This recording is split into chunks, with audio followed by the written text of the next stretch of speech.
Well, the winter meetings are going on. The Twins have not done a whole lot, but we're still going to try and get to the bottom of it with a mailbag with a very special friend that's not named Greg Masterson. This is Locked On Twins.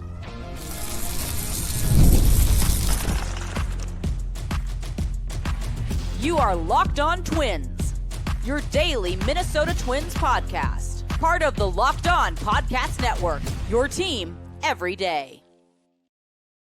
Hello again and welcome back to Locked On Twins. I'm your host, Brandon Warren. You can unfollow me on the tweets at Brandon_WARNE. Look for me on the skeets at warren.bsky.dit.social. And I am joined by a friend of the show and a former esteemed guest. We know him as Aidan at MVP/Prelip on the tweets. What up? Hey, yeah, been a minute. I didn't beg to come on this year. Still made it on. So yeah, proud of myself.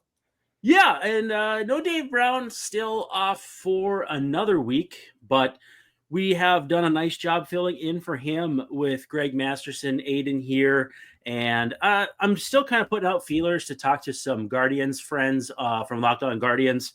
Guardians obviously very active recently, not only trading for Spencer Horwitz, but then trading him away as we're preparing to bring you this show. Thank you, by the way, for making Locked On Twins your first listen every day. We're free and available wherever you get your podcasts, as well as on YouTube, because we're part of the Locked On Podcast Network, which is your team every day. And we would love to hear from you in the comments. I'm going to pull something from down below here. A Ken Griffey Jr. Project 2020 card. This could be yours if you send me proof that Locked On Twins was in your Spotify Wrapped for 2024, or if you give us a 5-star review on Apple Podcasts and show that you're subscribed on YouTube. You can DM those to me, whether it's Blue Sky, whether it's on the tweets. If I get that, I will send you a care package. The last one I sent out was 20 just kind of cards I threw together.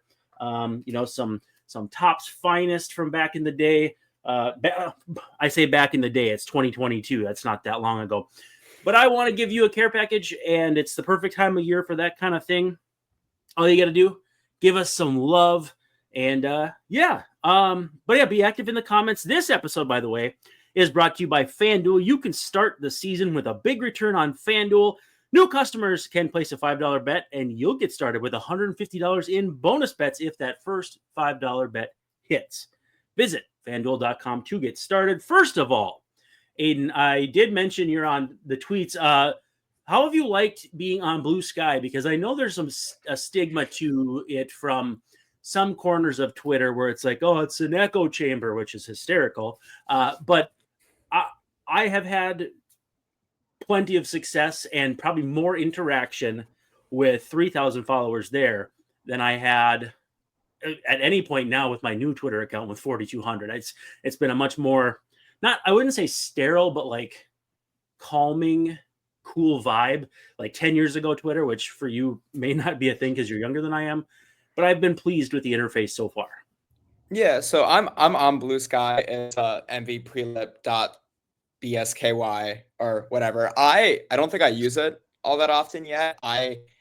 I know I should switch over, but I kind of like the edge that Twitter has. I think the edge has gotten a lot worse in the last couple of years, but no one's mean to me in my comments on Blue Sky. I kind of miss it. So that's we all have a soft spot for the haters, right? I love that tweet. It's like, shout out to the haters who said you couldn't do it. They were right. Props to them. The haters were right on this one. No, with the new account too, I've gotten a lot fewer haters, so I'm not complaining. But in this episode, by the way, with our good friend Aidan, we are going to be diving into the mailbag. And so coming up here this week, we'll have a couple more episodes with Greg Masterson, kind of ironing out plans for those. You'll have a winter meeting, not recap, but just kind of a status update. Twins not doing a lot, but I have some Juan Soto takes that sort of are related to the Twins. I've got some rest of the division takes, the Tigers signing Alex Cobb, the Guardians, as we said, with a couple of trades here on Tuesday. And, we haven't heard much from the Royals. White Sox signing Mike Tauchman, who they're going to load up on guys like that. I think, guys who may have some value, especially at the deadline. And I've always felt like that's a kind of a good idea for a team like the White Sox. If you're not going to be good, at least be interesting and have players that people might want at the deadline. Like Mike Soroka was one of those guys that I understood the process. It didn't really go well. He went to the bullpen. Things were better. He's a free agent now. But the Twins have been in the spot where the White Sox are right now. And 10 years ago, it was like, can you sign guys that you can pawn off on people at the deadline? And so we'll see what happens there. Twins, though, have been quiet, which is part of the reason we're diving into this mailbag. So without further ado, our first question is from Greg M. Not sure who that is. Will the Twins acquire a player making more than $4 million this offseason? And how come everyone says Byron Buxton needs to steal more, but when I try to go home with the Mona Lisa, French police beat me with clubs? Yeah, I'm not sure what Greg that could be. His larger point of, are the Twins going to get a player making more than $4 million this season, I think is a valid question. And it's going to come down to if they can clear enough salary to do that. And it's certainly frustrating that they've taken this tact that they need to clear anywhere from 10 to 15 to whatever million. I've seen Jesus Luzardo as available, and I think if they could clear enough space, that makes a lot of sense. I've said in previous episodes, the Twins are in a spot where they really need a difference-making starter, and anything else just kind of adds to spots that are deep with guys who have something to prove. They've got lots of guys who can kind of play third base, kind of play second base, and kind of play left field, kind of play right field. Adding more players to that makes sense, but it also just kind of further clouds the competition or muddies the field. So with that said, if they get someone making not worth more than $4 million, it'll be through the path of like flipping Chris Paddock and Christian Vasquez, and then I think trading for someone like Luzardo, who I think is slated to make like $7 or $8 million next year. That gets you pretty much to a net zero salary, because I feel like they have to probably cut about $10 million to get to that 130 based on what we've seen. But if they're going to get any player of any reasonable heft of salary, trades are going to be not only the process to get to that, but also to get that player. Right. I definitely think the only way that kind of money is going to be added is through a trade. I think after seeing that Cobb got signed by the Tigers for $15-16 million after throwing 30. Evaldi got 25 per over 3 years, and he's not a young man. Yeah, I mean, Chris Paddock is going to be a wanted man by some ball clubs this year, and I think I'm less sure if Vasquez is going to get moved, not because I don't think the Twins are motivated to move him, but I don't know if there's a team that's willing to take him. But I think Chris Paddock is as good as gone. And I floated it this morning, but maybe a guy like Taylor Ward, he's probably going to make, I'm not sure, but I could see him making more than $4 million and also being a Twin come April. Yep. So, did we ever see the dollars for Carson Kelly? Because that was another, the catching market is kind of dwindling free agent wise. And even if the dollars don't line up, we've seen guys get, I think Darno from the Angels was 6, and the most recent guy who signed, why am I blanking on it? They're in that 6 to 7, Danny Jansen, $6, $7, $8 million range. I think though, not having to go multiple years might help. I think if the market just has no catchers left, it kind of becomes more of a scarcity thing than it does a salary thing. And so if a team comes calling and needs a catcher because they struck out on these guys and they don't feel comfortable, with if they need more of a starter-ish guy. See, if the Twins flip Vasquez, I keep saying Yasmani Grandal, because Grandal, you don't know how much he can catch anymore. He's in his mid to late 30s. But with that said, you still have a fallback in the minors in Jair Camargo. You're not completely without a conditional plan, contingency plan. That's the word I was looking for. And you already have a starting caliber catcher in Ryan Jeffers. Say what you will about how he played in the second half. He is a better than league average hitting catcher. He's okay defensively, anywhere from okay to pretty good on his best day. So if you can find a team when the dust settles to take all of Christian Vasquez, I mean, that's something to consider. And then I would personally sign Grandal, but I don't know if that's going to be on the table. We'll see. But I haven't seen the Kelly figure yet. Signing with I can't remember now. The Rays got Jansen. Kelly was going to land with, and off the top of my head, I can't remember. Yeah, I want to say it's like a big market team, but I can't remember.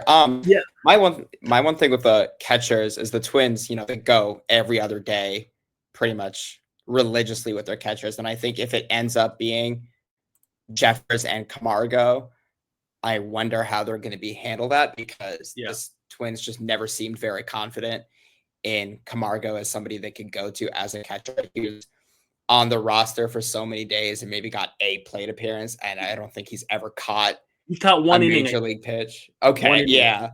So Cubs for Carson Kelly, assuming it goes through. But they have Miguel Amaya, a youngster, and then they got Matt Tice from the Angels. So they've got catcher-ish guys. So we'll see what happens there. But so we'll see what happens if the Twins can clear enough money to make a player making more than $4 million make sense. I think that's a jab at both Tony Disco and Anthony DeSclafani from last year, and Manuel Margot, who did not have a real great first and only season with the Twins. Let's do this. Let's take our first break. When we come back, we're going to touch a bunch of ground on if we think any of the good players, the great players on this team, could be traded. Is Royce Lewis going to be on this team in 5 years? Our good friend Josiah wants to trade for a lefty from the AL West and a few other things. But again, first, a word from our friends. Are you rocking with FanDuel yet? Because if you're not, now is the perfect time, because you can get ready to tackle the NFL action with FanDuel, America's #1 sportsbook. Because right now, new customers can bet $5 and get $150 in bonus bets if that $5 bet hits. The FanDuel Sportsbook app gives you everything you need to place live bets on the NFL all in one place. So when you get a hunch in the middle of a game, you can check out the latest stats, view live play-by-play, and so much more on the same page where you place your bets. Visit FanDuel.com to join today. Check out that FanDuel app. Again, you'll get started with $150 in bonus bets if you win your first $5 bet. That's FanDuel.com. Never waste a hunch and make every moment more with FanDuel, an official sportsbook partner of the NFL. All right, you're rocking with Locked On Twins. We're back, and we're hanging out with our good friend Aidan at MVP Prelip. But make sure you share those P's in the middle. MV Prelip. I never know how to say your name when I say it out loud. It's one of those things I think that is better left spelled out than actually pronounced. I think that's the same with every Twitter username ever. Well, yeah, I guess. I mean, I've got a silent E at the end of my name. I don't know that that's quite the same thing. But I digress, and I do quite frequently. The next question is from a friend of the show, Jake J. Wants to know, which of the 4 players listed below do you think will not be on the roster or in the organization on opening day 2026? Okay, so he said, for some reason, I thought it was initially the 2025. It is 2026. And I mean, I don't know that changes the calculus that much, because it's Carlos Correa, Byron Buxton, Royce Lewis, and Pablo Lopez. All of those players are under club control through that season. I'm not positive when Lewis is a free agent, but he'll be in arbitration at the very least right around then, maybe ARB2 even, depending on service time and that sort of thing. I'll look at this year to kind of springboard toward 2026. I don't think there's any danger of any of those guys not being on the team this year. I think they're taking the right view. And again, I know there's the aggregators and everything. Oh, Correa is available. And That would be the worst thing they could do right now, is take last year, which again, based on their talent, was a gigantic anomaly. You can call me a homer if you want. You can call me a dreamer if you want. But talent-wise, if the Twins have all 40 of their 40-man roster healthy, in a vacuum, ideal world, whatever, society, if this happened, it's like that meme where it looks like the Jetsons. The Twins are the most talented team in this division, and it's not close. It's not close at all. And I think the front office is like, geez, we keep having seasons like this, which is maybe a different problem. But if we can get all this talent in the right direction, get everybody facing in the same direction, like it's a team photo, this is not the worst year to be standing pat. 1, the prices are crazy. 2, the talent is already there. 3, adding guys to play positions where you need to find out what Jose Miranda can do, Brooks Lee can do, Edouard Julien. I don't think there's a lot of value in that. So I think they're in an okay place. And that's why I feel like the reporting that they're listening is being just blown out of proportion. I think they have the same view as I do. I suspect you do. This is a good team as it stands. And, they'll have to shuffle the deck chairs a little bit. They'll have to make their payroll a little more efficient. But at the end of the day, if they run it back with the same roster or the same-ish roster, you could just as easily win 92 games as 82 games again. Right. I mean, and again, not to sound like a homer, but this team from mid-April to mid-August, about 70% of the season was the best team in baseball by record. Yep. So, this year was an anomaly, a really bad one, but, it happens. So I think, not much is going to happen this offseason. I don't think a lot of stars are going to get moved this year. I think this opening day, all 4 of those guys are going to be here. But 26, I think Correa and Buxton are here. I think Correa and Buxton retire as Twins.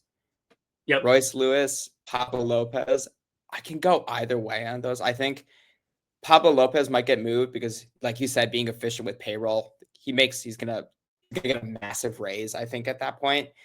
And this year he gets the difference is the payroll difference this year is his raise, I think. I mean, I think he goes to like 20 million from 8 or 9 or something like that. Like, right. That's basically the difference in payroll. Right. And he is a very, very good pitcher. You could argue that in 23, he might have been like under the hood, one of the best pitchers in all of baseball. Yep. But without him, a Twins rotation of Joe Ryan, Bailey Ober, David Festa, some other guys in the minors by 2026, Zebby, Simeon.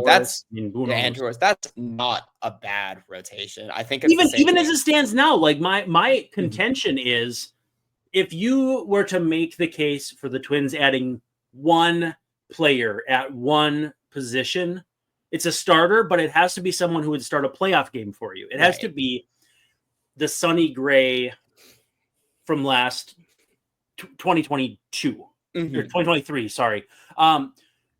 Because nothing else differentiates. If you were to sign, because Greg and I had talked about, if they found a reliever they liked and signed to a 3-year deal for $30 million or $24 million and then wanted to make him a starter, like, is that better than doing that with Griffin Jacks? Is that better than just giving those innings to Festa, who is probably the 5th starter as things stand, maybe the 4th?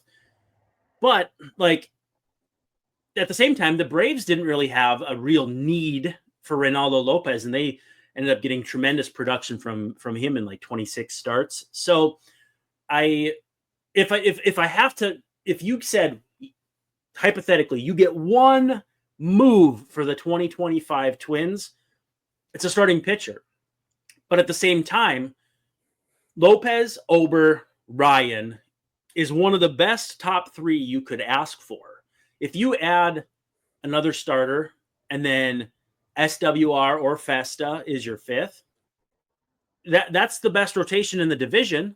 The Guardians, I don't know if they'll be as good. Their rotation stunk. I mean, their bullpen was great. Their rotation wasn't great. We'll see what Shane Bieber's capable of still and health-wise and all that. But I think the Tigers trading Flaherty away took some of the luster out of that. Granted, they still made the playoffs. But the Twins aren't that far off from having the best rotation in the division, possibly the best bullpen. Granted, the Guardians have traded away Sandlin. They've traded away Eli Morgan. So they've thinned that out a bit as well. I don't know. I mean, if the Twins add one thing, it would be a starter for me. But the bones of this team, the structure of this team is still in a good place to where maybe a year from now I could see Pablo getting flipped. But even then, he signed such a sweetheart deal that's looking so good right now with Evaldi getting 3 years at, what is he? I think he's 36, something like that. Max Fried is signed through age 38. I like Max Fried. I don't like Max Fried for 8 years and $200 million, but I'm built different, I guess.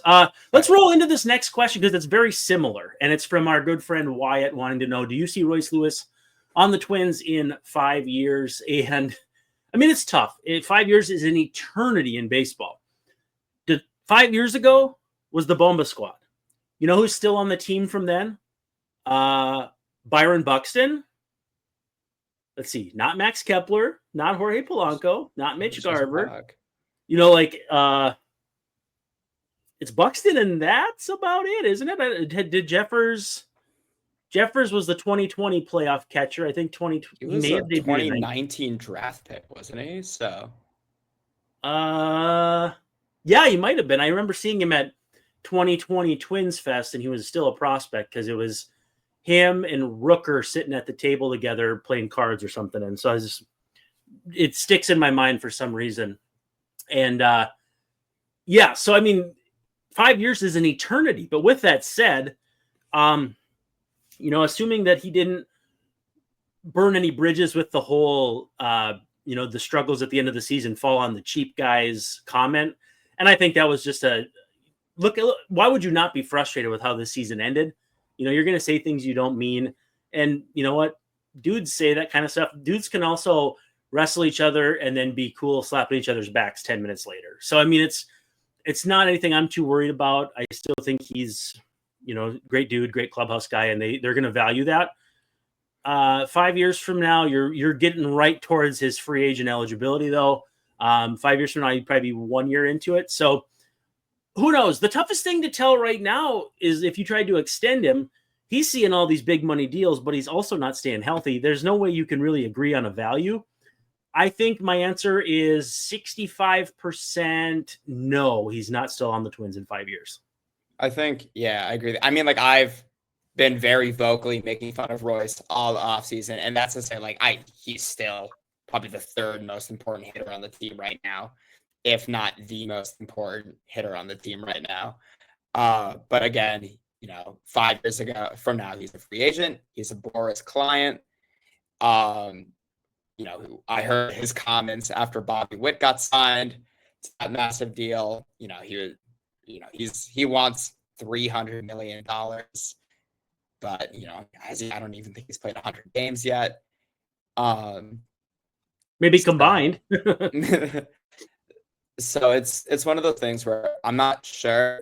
I think he's going to be a good player. I think the team will want to keep him around, and I get it's hard to talk financials when there's so many financial questions about the team right now, not just with payroll, but a potential sale and so many factors, the new TV deals, it's hard to talk money. So I think I wouldn't even say 65-40. I would say it's 50-50 because, if we get Minnesota and Steve Cohen owning the team in 5 years, and he hands Royce $400 million, I don't see that out of the question. I also don't see him getting traded in 2-3 years out of the question. Yeah, well, and who knows if that person even exists? It's a good question. One of my favorite viewers, Josiah W, wants to know, what would a trade for Reed Detmers look like? Now, Reed Detmers coming off a brutal 2024. Negative 1.1 baseball reference WAR, 6.7 ERA, 6.70 on the nose. 4.72 FIP, 11 strikeouts per 9. Homers upon homers upon homers. He has been obliterated homer-wise at his worst in his career. You know what, though? He turns 26 in July. So you got a half season of him still at age 25. You have a lefty who's had some success in the major leagues, got some good stuff. I don't know. I mean, if the Twins mantra that I have assigned to them of we can fix him still exists, and I'm certainly positive it does, this feels like a guy they would love to do that to, don't you think? I mean, it's a guy who's, again, got good stuff, left side strikeouts. I think, what would a trade like that look like? Okay, so he's a free agent eligible after 2027. So you'd have 3 years of control, all arbitration years. Do you think, could you get him for Edouard Julien, do you think?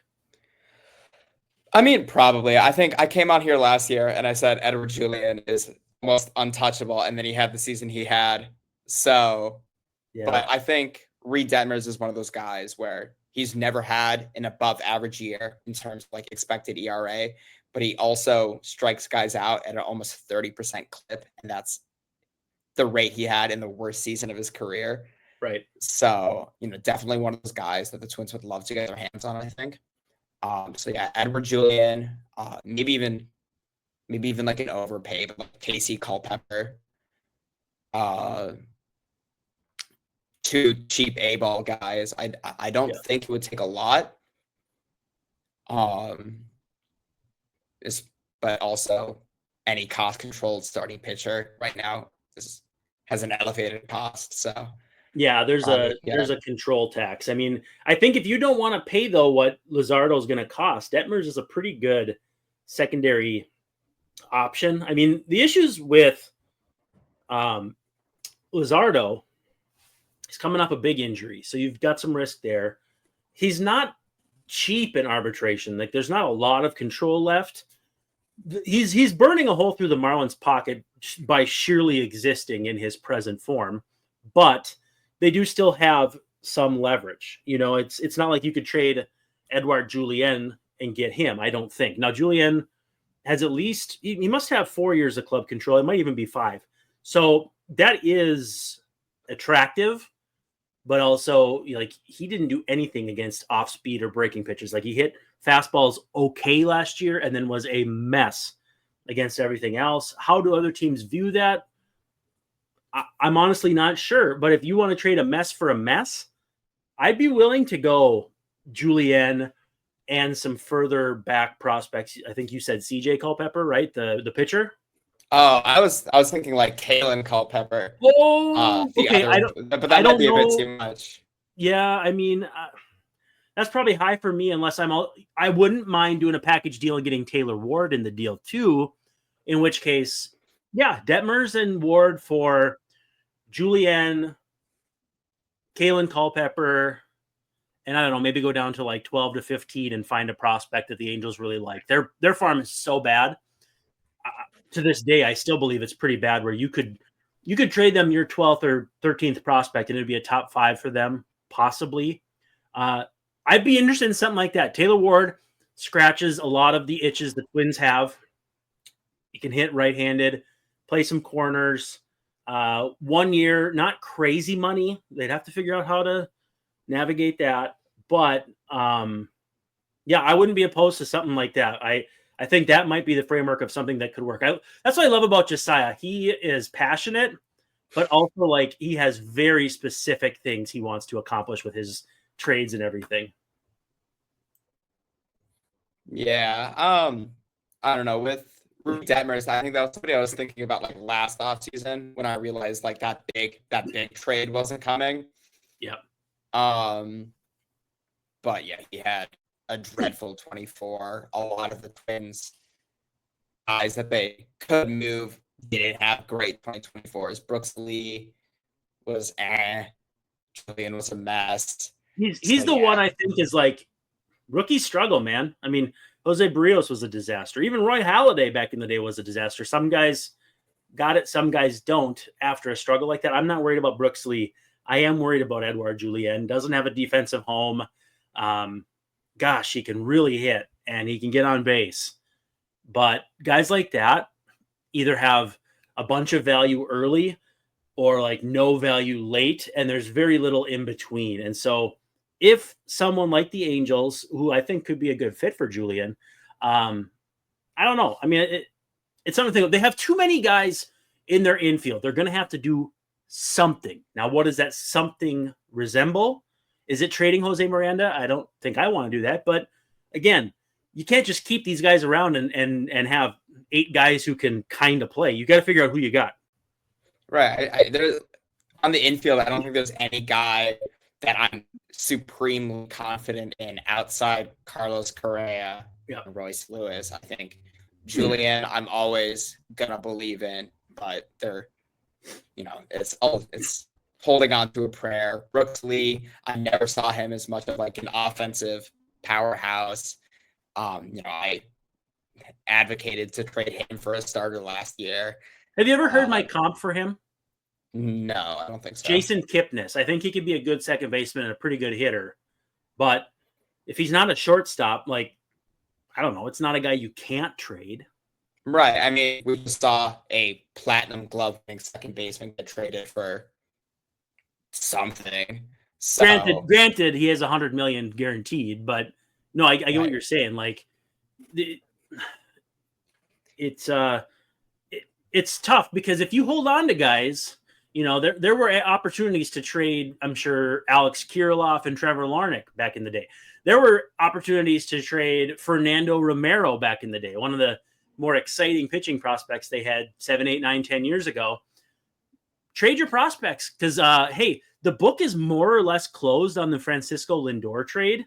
And Ahmed Rosario, who Greg is steadfastly positive the Twins will sign this offseason, is a free agent. And Andres Jimenez was just traded to the Blue Jays for, no disrespect to Spencer Horwitz, but basically driftwood. They got Diet David Fry, and they flipped him for some interesting prospects. And anytime you get pitching prospects in Cleveland, that's cause for concern for everyone else. But it's not like they flipped him for superstars. Luis Ortiz had a nice year. Don't get me wrong. But not a great return on your Lindor trade, all things considered. We got a couple more questions. I think we can roll them into one because they're very similar. First, Ed H. asks, what, if anything, has surprised you most about the Twins' approach this offseason? And then Ian C., to wrap things up, what does a successful offseason look like to you? Now, as far as approach, really nothing, if I'm candid, has surprised me. I knew they weren't going to spend money. It'd be more surprising if, something came across the crawl like Twins in negotiations with anybody making more than $3 million.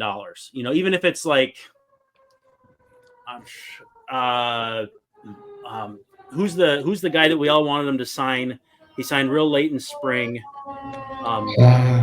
He's a swingman type. He signed and not Jurickson Profar. Michael Lorenzen. Like even in negotiations with Michael Lorenzen for $4.75 million. Like even that to me would be like, ooh, that's a lot of money for this Twins team. You know what I mean?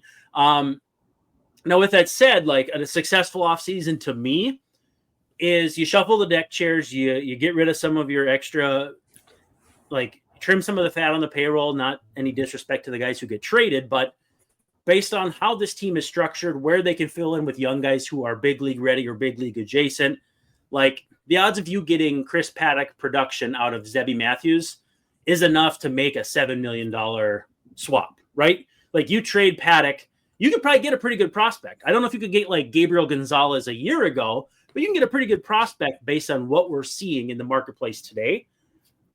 So in that case, yeah, I think if you want a successful offseason, to me, it's you flip Vasquez, you flip Paddock. I kind of vacillate on Christian Vasquez. If you can trade his whole deal, I'm all in on moving him. If you can't, it's really hard for me to find value in it. If you can trade his whole deal and sign Yasmani Grandal, assuming you don't think he's going to be bad for the clubhouse, which this clubhouse is old enough and experienced enough.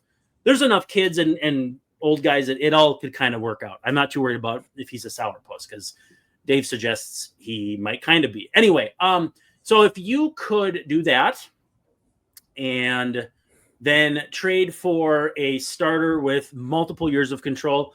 Honestly, I would be okay with Detmers. One, because I love to watch the world burn, and I would love to see the talking heads and the fans who have a bigger voice than they perhaps deserve cry about a guy with a 6.7 ERA. I would be okay with trading those guys, getting Reed Detmers, getting Yasmani Grandal. I might want like one more reliever. I like the Huascar Inua signing. I think that's a very very interesting signing. He's not very old. In fact, he's about the same age as Detmers, believe it or not. I think he's 26. Detmers is 25 and a half. So, you know what I hate though is when I see a player born July 8th, 1999, and I remember 1999 very well.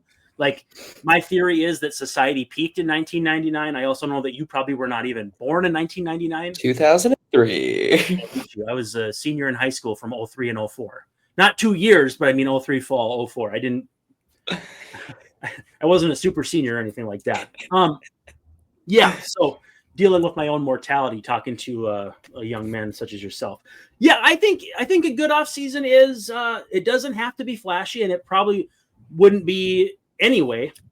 But I do need one. I would really like one more starter. Detmers, even though he's coming off such a bad year, I would believe in the talent enough that I would waive my needs to start a playoff game requirement for him. Because the ceiling is there. With that said, Luzardo would be the guy for me, especially if I thought I could get him healthy. And who knows, maybe someday an extension. The benefit with a guy hurt like that is he may be more willing to sign an extension because he knows the risk. So with that said, I've kind of laid out what mine is. Before we get out of here, what does your successful offseason look like? And have you been surprised? I have a high sense of doubt that you have been surprised with how this has gone. Yeah, I mean, the Twins knew they were just going to hit sim to regular season this offseason and just let it ride. You know, the team has good bones. There isn't a lot they can do with the self-imposed payroll restrictions. But yeah, I think a successful offseason. I'm quite excited about Huascar Ynoa. I know that's just the Cope talking, but you know, coming off an arm injury, the Mackey lab, I'm kind of excited about it. It's a nice little flyer to take. I think something could happen to it. I don't know if it'll be Brock Stewart good. Yeah. But well, and see, maybe.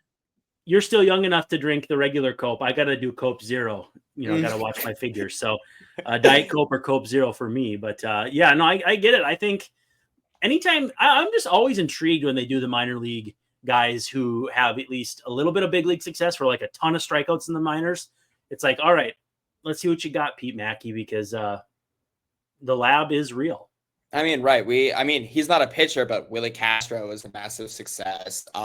Donovan Solano. The Twins are good at bargain bin hunting because it's all they've been able to do recently. But yeah, I think a successful offseason is right-handed corner outfielder. Anyone. And then I don't even think it needs to be like a starting pitcher. I trust Joe Ryan and Bailey Ober in the playoff rotation. I think I've maintained that Joe Ryan has been the best pitcher in the rotation since 2022, whether by process of elimination. I wouldn't argue with that too hard. Whether, you know, process of elimination in those really bad rotation years, or just like, I think he's really that good.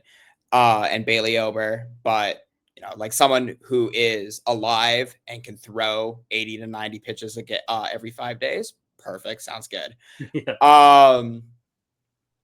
So yeah, I'm not expecting much, and I really think like a successful offseason is trading Paddock, getting rid of Vasquez's contract, maybe Willie Castro. I think I'm done with Willie Castro, honestly. I just what I see when he's hitting is like he's always swinging at too many pitches that are just way out of the zone. He'll be 0-2, 1-2, and I just have no confidence that the rest of the plate appearance is going to go well. And just enough of them do for him to have acceptable numbers. But I feel like make that someone else's problem. Right. Again, it's calling it a problem is kind of begging the question, but I would say there's a non-zero chance Austin Martin gives you what he does offensively next year. then you just have to figure out who your backup shortstop is. And, Right. If you can find like a Kyle Farmer type to bring in on a flyer, those guys exist. Then that's fine too. But if Lee is your backup shortstop, if even if Lewis is your backup shortstop, backup option, you're not really hurting that bad, any more so than losing Correa hurts you in the first place, I should say. So yeah, I don't know what the plan would be there, but I would be okay with moving on from Willie Castro. I don't know. Better to be a year too early than a year too late, especially with him being a free agent at the end of this year. I don't know. I don't really want to see what a down year would look like from him, paying him $6 million. It kind of took that ride with Kyle Farmer already. Right. I definitely agree. I think Austin Martin can do everything he can. And then in the outfield, you're hoping to see Emmanuel Rodriguez at some point this year. So Austin Martin isn't your fourth outfielder at some point. And I think Emmanuel Rodriguez being on the 40 already has sped up his timer too. So if he doesn't play in the major leagues this year, I would be stunned. Like, not just surprised. I would be sad because it means something horrible happened. Yeah, either he got hurt or cratered. Or turned into Aaron Hicks 2.0 because he takes too many walks. Well, hey, thank you for hanging out. It's been an absolute delight. People can follow you on the tweets at MVP Relip and find you on Blue Sky similarly as well. Do you know the outro process? I could let you take it after this. I don't think I do. Well, I'm not a podcast guy.